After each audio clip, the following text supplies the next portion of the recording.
a constant source of renewal, creating a continual scene of devastation and rebirth.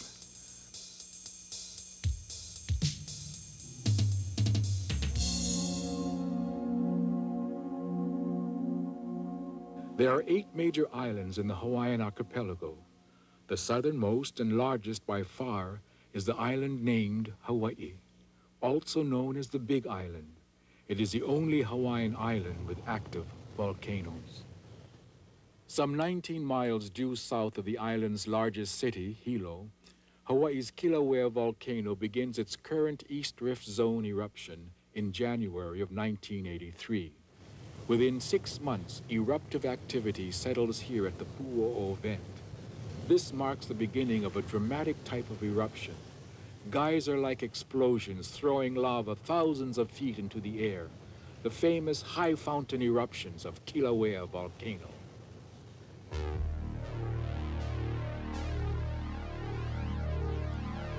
Pu'u'o is the longest sustained high fountaining eruption in recorded history. A typical high fountain episode follows this pattern. From about 40 miles beneath the Earth's surface, magma, or underground lava, rises from the mantle through the Earth's crust. Magma rises because it is less dense than the surrounding cooler rock. It fills Kilauea's central magma reservoir. As the liquid rock fills the chamber, the volcano expands to accept it, inflating like a balloon. Then, approximately once a month, the chamber can hold no more. Volcanologists theorize that a dike system, a series of horizontal passageways, moves the liquid rock away from the summit reservoir. The magma is transported to the vent area about 12 miles away in the East Rift Zone. Upon reaching Pu'u'o, the magma rises into the throat of the vent and becomes lava as it overflows from the opening.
Each phase of these eruptions averages an output of about 12 million cubic yards of lava.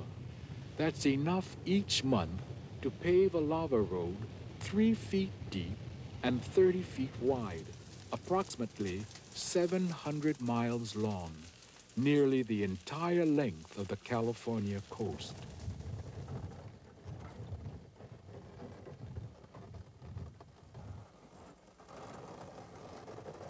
Surface flows from these gigantic eruptions swallow up 18 structures in 1983 and 1984, but never stay fluid long enough to reach the Pacific Ocean. A change in the eruptive activity in July of 1986 alters that pattern. This fissure eruption leads to the formation of a boiling lava lake about 2 miles east of the Pu'u'o vent.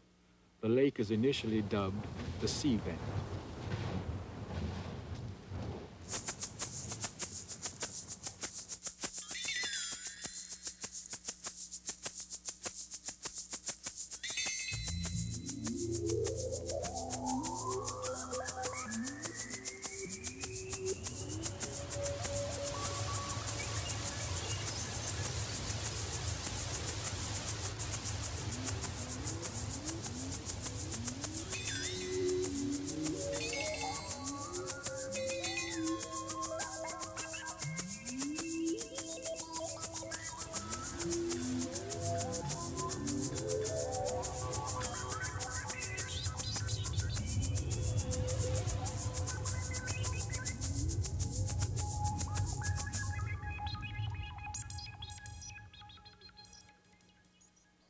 Fluid Hawaiian lavas are among the hottest on Earth.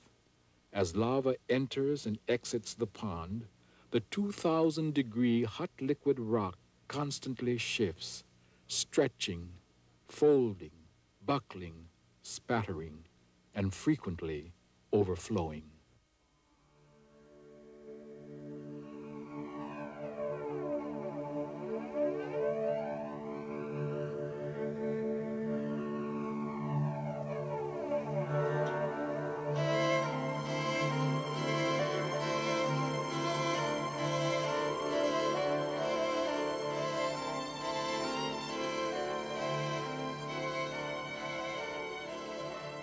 During the fall and winter of 1986, Pele's lava lake feeds flows that devastate the community's downslope.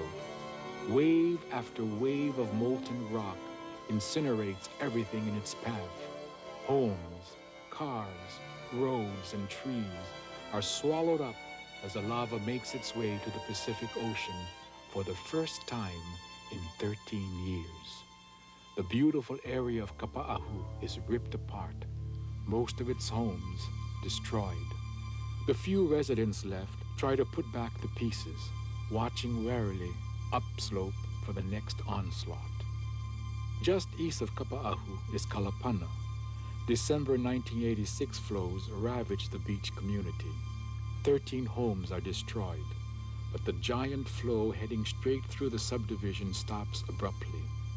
The rest of Kalapana Gardens is spared.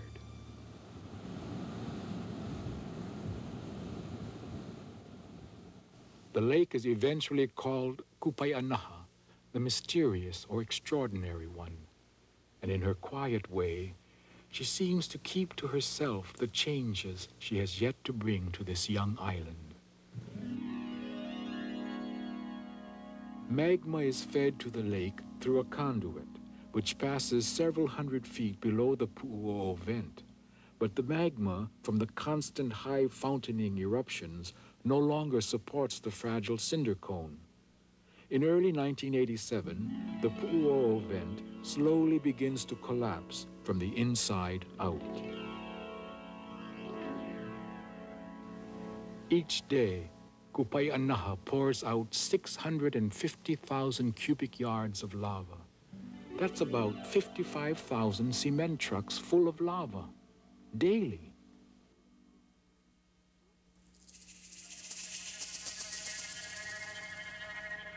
Lava flows or streams cool quickly if not moving fast enough, crusting over to encase themselves. These underground passageways or tubes become the transportation system for Pele's fiery flows. Breaks in the tubes called skylights or windows allow us to see in as the flows glide by.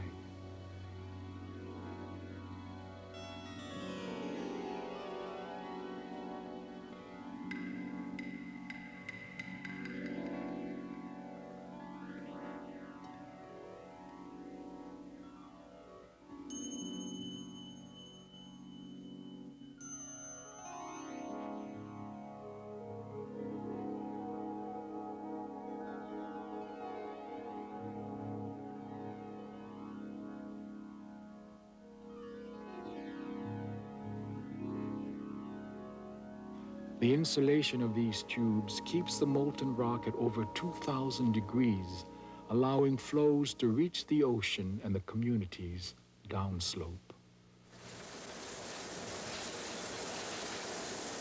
On January 26, 1987, State of Hawaii road crews begin repairing the mile of highway destroyed by lava in late 1986. The new road grants access for only a short time. Pele covers the road again and again. Numerous plans are made to reopen the road, but by late 1988, Pele has devoured nearly 2 miles of Highway 130. Finally, reconstruction plans are scrapped.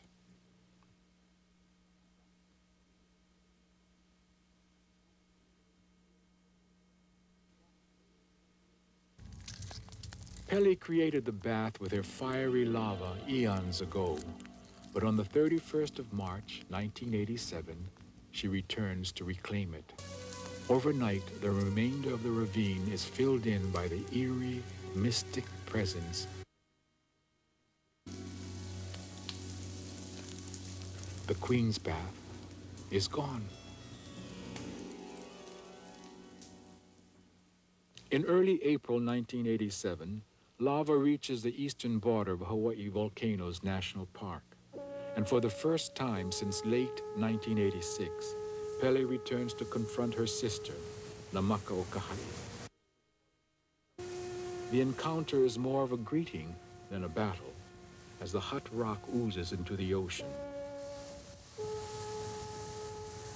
She now has Namaka to contend with again, but most of Pele's activity continues upslope. Adjacent are several acres owned by ex-Marine Bob Palucci. The scene is familiar to Palucci. His modest home was surrounded by the flows that divided Kapa'ahu in November of 1986. If it doesn't get any thicker, I can probably salvage an acre more out of it again.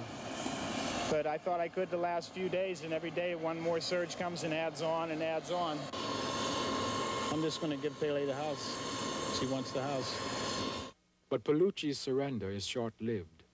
As he watches his property disappear under the sizzling thick orange and black mass, the ex-Marine can't help but fight back. Friends and neighbors come to help. They employ only one weapon, a garden hose.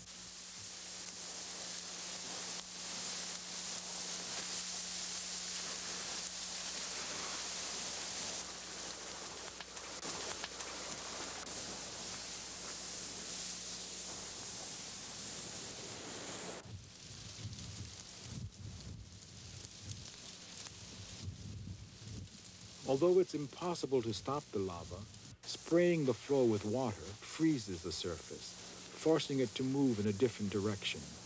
In this way, Bob and his friends walk the flow around the house. For nearly a week, Bob's garden hose holds back the undeniable power of Pele. The 6-inch deep flow that crept onto his land a month ago is now 6 feet thick and only inches from his home. But Pele's infinite patience eventually rivals a more limited human endurance.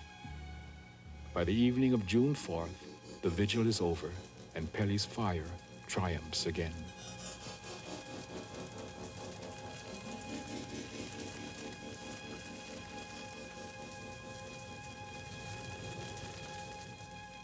Depression, sorrow, and regret contrast to excitement, exhilaration, and awe as destruction gives way to new growth.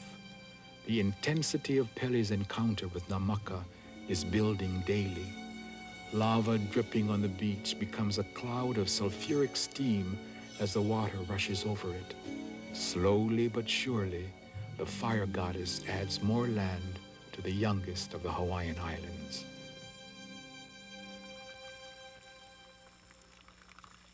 Beneath the sea is yet another volcanic mystery, the formation of pillow lava.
Namaka's cool water freezes Pele's fire, momentarily silent, but forms which come back to life to challenge the element again and again.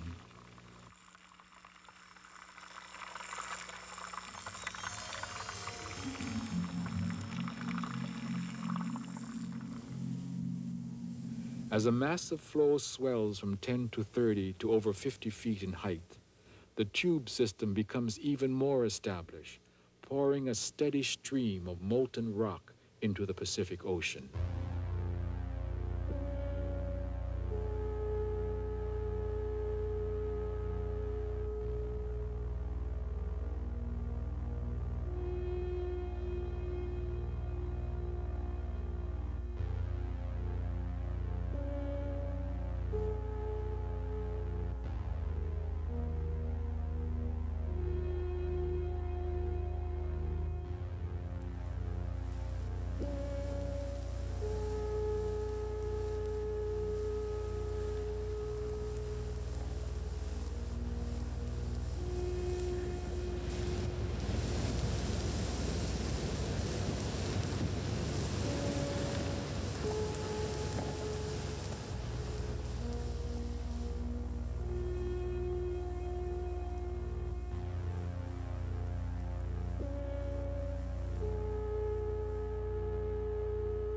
The flow has now covered almost everything in Kapa'ahu. One of the last remaining structures within the flow area is Father Damien's church. The church looks like an oasis in the middle of an ever-changing lava desert. Slowly the flow swells around it, gradually obscuring history. The volcano apparently eluded Damien. He called the volcano terrible and recalled the words of the Maui fathers who said, "There is nothing like it in the world to give one an idea of hell."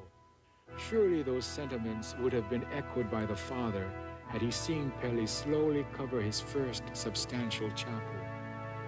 Built 120 years prior to Pele's advance, Father Damien's church is now sealed under tons of lava rock.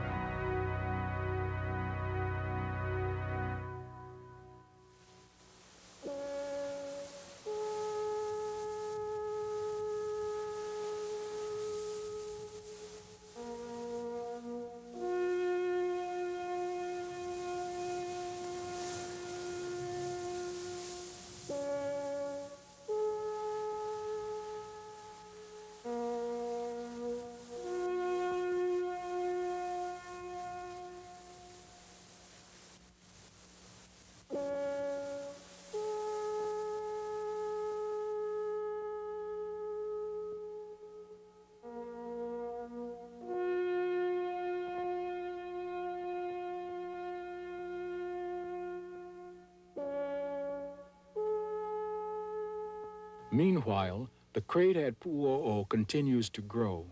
Giant cracks 10 feet and more in width show the stress of the cinder pile's weight. Month after month, the vent continues to collapse from the inside out. By the end of 1987, the opening has grown from 60 feet to over 400 feet across. In the early hours of February 5th, the steamy smoke parts momentarily. Revealed is a most violent eruption hundreds of feet down the collapsing throat of Pu'u'o. Incandescent lava crackling from the depths of the earth leaps onto the walls.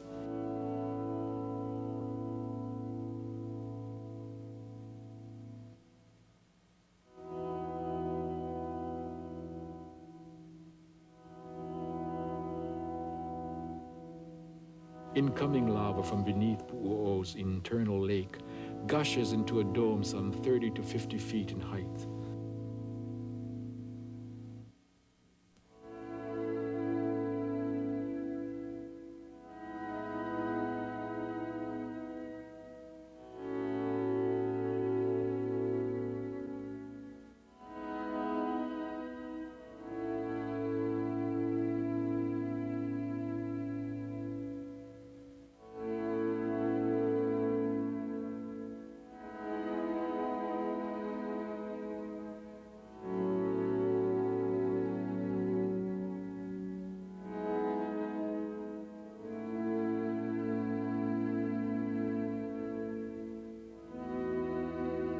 Undulating in a hypnotic rhythm, the hellish blast furnace burns on.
The goddesses' battle intensifies in the latter part of 1987. The area of most consistent activity is Kupapa'u Point, just outside the boundary of Hawaii Volcanoes National Park. But the ever-widening flow is now well within the park, increasing speculation that the Waha'ula Heiau and Visitor Center may be threatened. Archaeologists consider Waha'ula to be of significant historic and cultural importance. They hurry to complete documenting the area surrounding the temple. It provides an easily accessible viewing area for thousands of tourists to watch the interaction between molten rock and the sea.